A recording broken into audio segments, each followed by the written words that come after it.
and everyone else there who's watching this video. Today I'm going to be doing a October reading wrap-up, so all the books that I read in October. I read 6 books, but I'm going to talk about 7 because then I think I'm going to read 7 in November, so it's like even. So I'll just add the last book, but I finish it actually on the 1st November. Just giving you guys a heads up. Let's get into it. The first book that I read is All Rights Reserved by Gregory Scott Katsoulis. Literally, I don't remember what this book was about. That is not a good sign. This book is a dystopian, and in this world... Oh, shit, now I remember, I just had to read the inside. So yeah, this is basically about a dystopian in this world where everything is copyrighted, every word and every gesture. So everything you say or do is monitored by this watch who like charges whoever owns the gesture or the word. You like get charged money. At their 16th, I think, birthday, you basically have to pay him for your words. Before that, you can speak freely. And so you have to go through the ceremony, and the way people actually kind of get money is that they get sponsored for saying certain words and using your product or that kind of thing. So it's like this whole society built around ads and ownership and copyrights and all that stuff. I thought this was like an okay book. I know it's supposed to be like a YA, but it's kind of middle grade.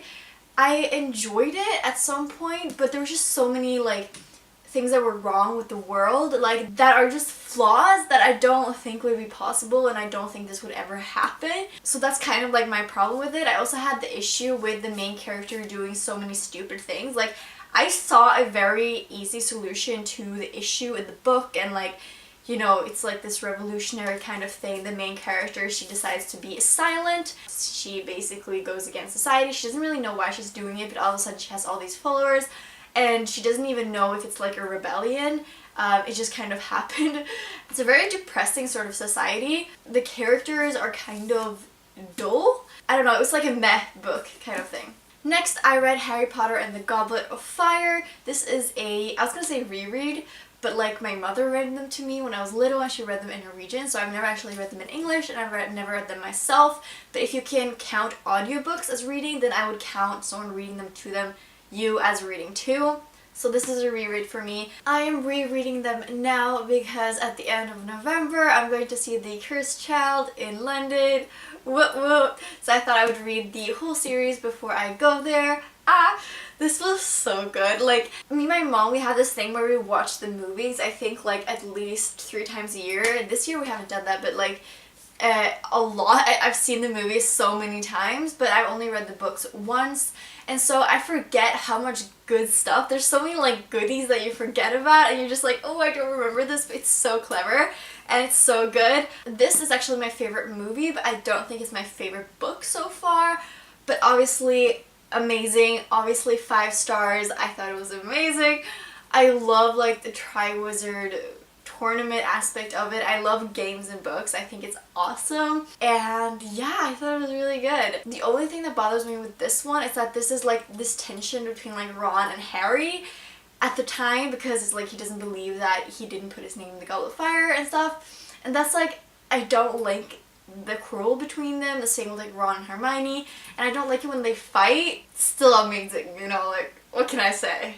After that, I read The Girl on the Train by Paula Hawkins. This is basically bestseller, or like, it was very famous. It's a movie. I haven't watched it. I wouldn't have read this book if it weren't for the book club that I am in. It was a very average book. It's about this woman who is an alcoholic, and every morning and night she takes the same train into town, and she watches this couple who live in a house very close to where she used to live with her ex-husband, and she kind of makes up this whole story of who they are and what they work with and this whole thing. And then one day she finds out that the woman in the house is missing, and of course she puts herself in the story, you know, and tries to figure it out, and she involves herself, and like, it's just very, very frustrating.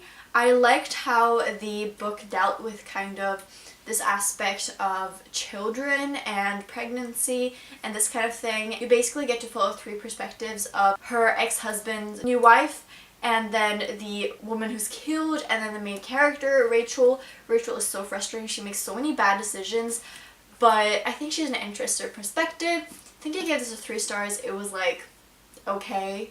Could have lived without reading it, but you know, I did, so okay. Next, I read Quidditch Through the Ages. I really liked reading this book because, you know, in the fourth one, they go to the Quidditch World Cup, and so they mention some of the things that are actually in this book, which was a lot of fun. What I love about like this one, the Fantastic Beasts and Where to Find Them book, those two, is that there's so many fun things in here. Like, there's so many like unnecessary things that are put into the book, but that are just so good. Like, they mention a player, and then they mentioned like, oh yeah, he has his mother is this person, and she also has another kid who like randomly has this super weird job, and then they like mention it in the book, and they're just so funny. I loved it. Like, I laughed so much out loud when I read this. Amazing. After that, I read The Handmaid's Tale by Margaret Atwood. This is a classic, also a TV show now. I'm watching it currently, actually. This would have been a really, really good book if I would have studied it. There was just so many ideas and concepts and quotes that were just so good, but I didn't have a highlighter because I was traveling at the time, and I regret so much that I didn't have a highlighter and that I didn't annotate the book. I always do that. With classics, definitely, and even with my normal books, but with this one I didn't, and it was like, oh, I wish I would have, because I gave it a 3 stars. I think so, maybe 4. I think I would have liked it so much more if I actually understood more what the book is about.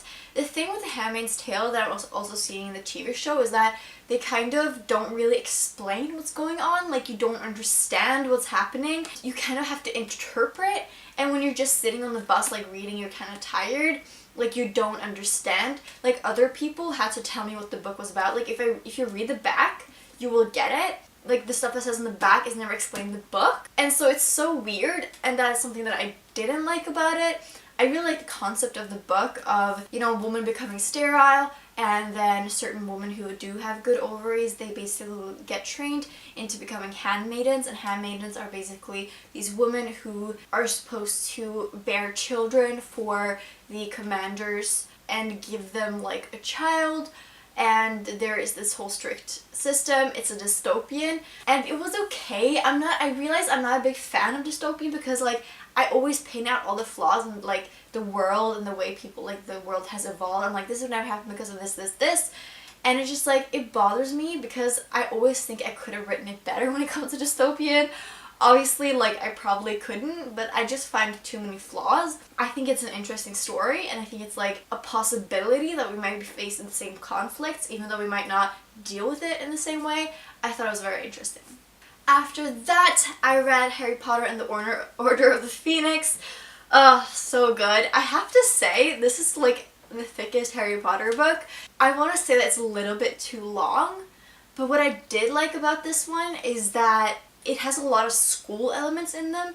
Like, of course, there's like school elements in the other ones as well, but this one, there's way more classes that they attend to and stuff. What I don't like about this one is, like, you know, I guess you guys know this because, like, if you haven't read Harry Potter or haven't watched the movies, like, what are you doing? You should not be watching this video. You should be watching those or reading that.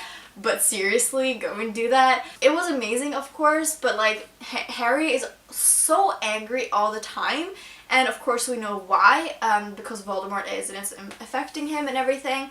But it's just so annoying because you see he doesn't get any contact with his friends in the way that, like, he keeps pushing them away. And then there's like Umbridge, who just, like, she's annoying in the movies, okay? But like in the books, she's unbearable. Like, you just want her to die. I'm a compassionate person, but I want her dead, okay? Whew. Like, it's just, it's so angry, like, at the end with the ministry thing, because you're just like, when you know the truth, you're just like trying to scream it in Harry's face, but like he isn't listening because he's already like been written, you know? It's just so frustrating, but obviously if a book can frustrate you this much, it's good. Still 5 stars. Like, what am I talking about? Why am I complaining even, you know? The last book that I have to talk about is a book called Norra Latin by Sara Bergman Elfgren. This is a Swedish book. She's the one who partly written The Circle, which is also an English translated book. Definitely go and read that. She's an amazing author. I actually met up with her and she signed the book, and what's so funny is that she's a little PS and then she wrote page 16. So on page 16 they say like Harry Potter and the Order of the Phoenix, and I was reading this while I stood in the signing queue for this one because I was like reading my book, and then we come there and like I asked her to sign it and we chit chat, and she's like, by the way, the book you're like reading right now, like it's in this book, and I'm like, no way. It was just such a coincidence. Oh, it was so good. Like, if you're Swedish, you have to read this book. It's so good. I have this idea in my mind that, like, since Sweden is a smaller country, we have less authors, and therefore, like, on average, we should have fewer good books. But this book is just so good. It basically follows 2 perspectives, one from a girl called Tamar and another one from called Clea. It basically takes place in this theater school in Stockholm. This used to be a theater school in Stockholm, but it closed down. And in this book, it's like she imagines that the school would still be open and what it would be like. So you follow Clea, who has a mother who is an actress and performs at the theater, and she has also performed in some movies and that kind of thing, and so she's like a little bit famous. And then you have Tamar, who really wants to be an actress. She got into the school, and it's kind of about Clea's drama with her boyfriend a little bit, who has a very famous actress as a father, and they kind of deal with this abusive relationship, and it's just so good. And then, not good like in that, but it's so well written, and I really loved it, even though like you're just like, you're so stupid, you know, like why can't you see clearly? And then there's Tamar, who is this huge like nerd and Harry Potter fan. There were just so many references to like, you know, Harry Potter, movies that I love. There's so many jokes that I loved. They have a lot of references to music that I like and theater performances that I've been to. And so like I could really relate to like the things that the characters like, and I like that it's kind of like magical realism. It deals with ghosts, so it has magic in them, and it's a little bit creepy. There is a difference between a Swedish school setting and an American one. It kind of makes you love the book more. Now they talk a lot about like what streets and stuff they're walking through in Stockholm, and I'm not familiar with Stockholm, but I know that a lot of people in Sweden are, and it's really appreciated when like you know exactly where this is taking place. Like that's something magical that happens in a book. Yes, I absolutely love this. I gave it 5 stars. I just like, if you're Swedish, just read it. Like, please read it. It was amazing. It's gonna be a series of 4 books, and I literally can't wait for the other ones. I'm still thinking about it. That's how good it is. Oh, okay, that's all. I'm gonna be done now. So that is everything for the books that I read in October. I hope you enjoyed and that you read some good books last month. Comment below what books you read last month or the books you're reading now. I would love to know if you read any of these books and what you thought.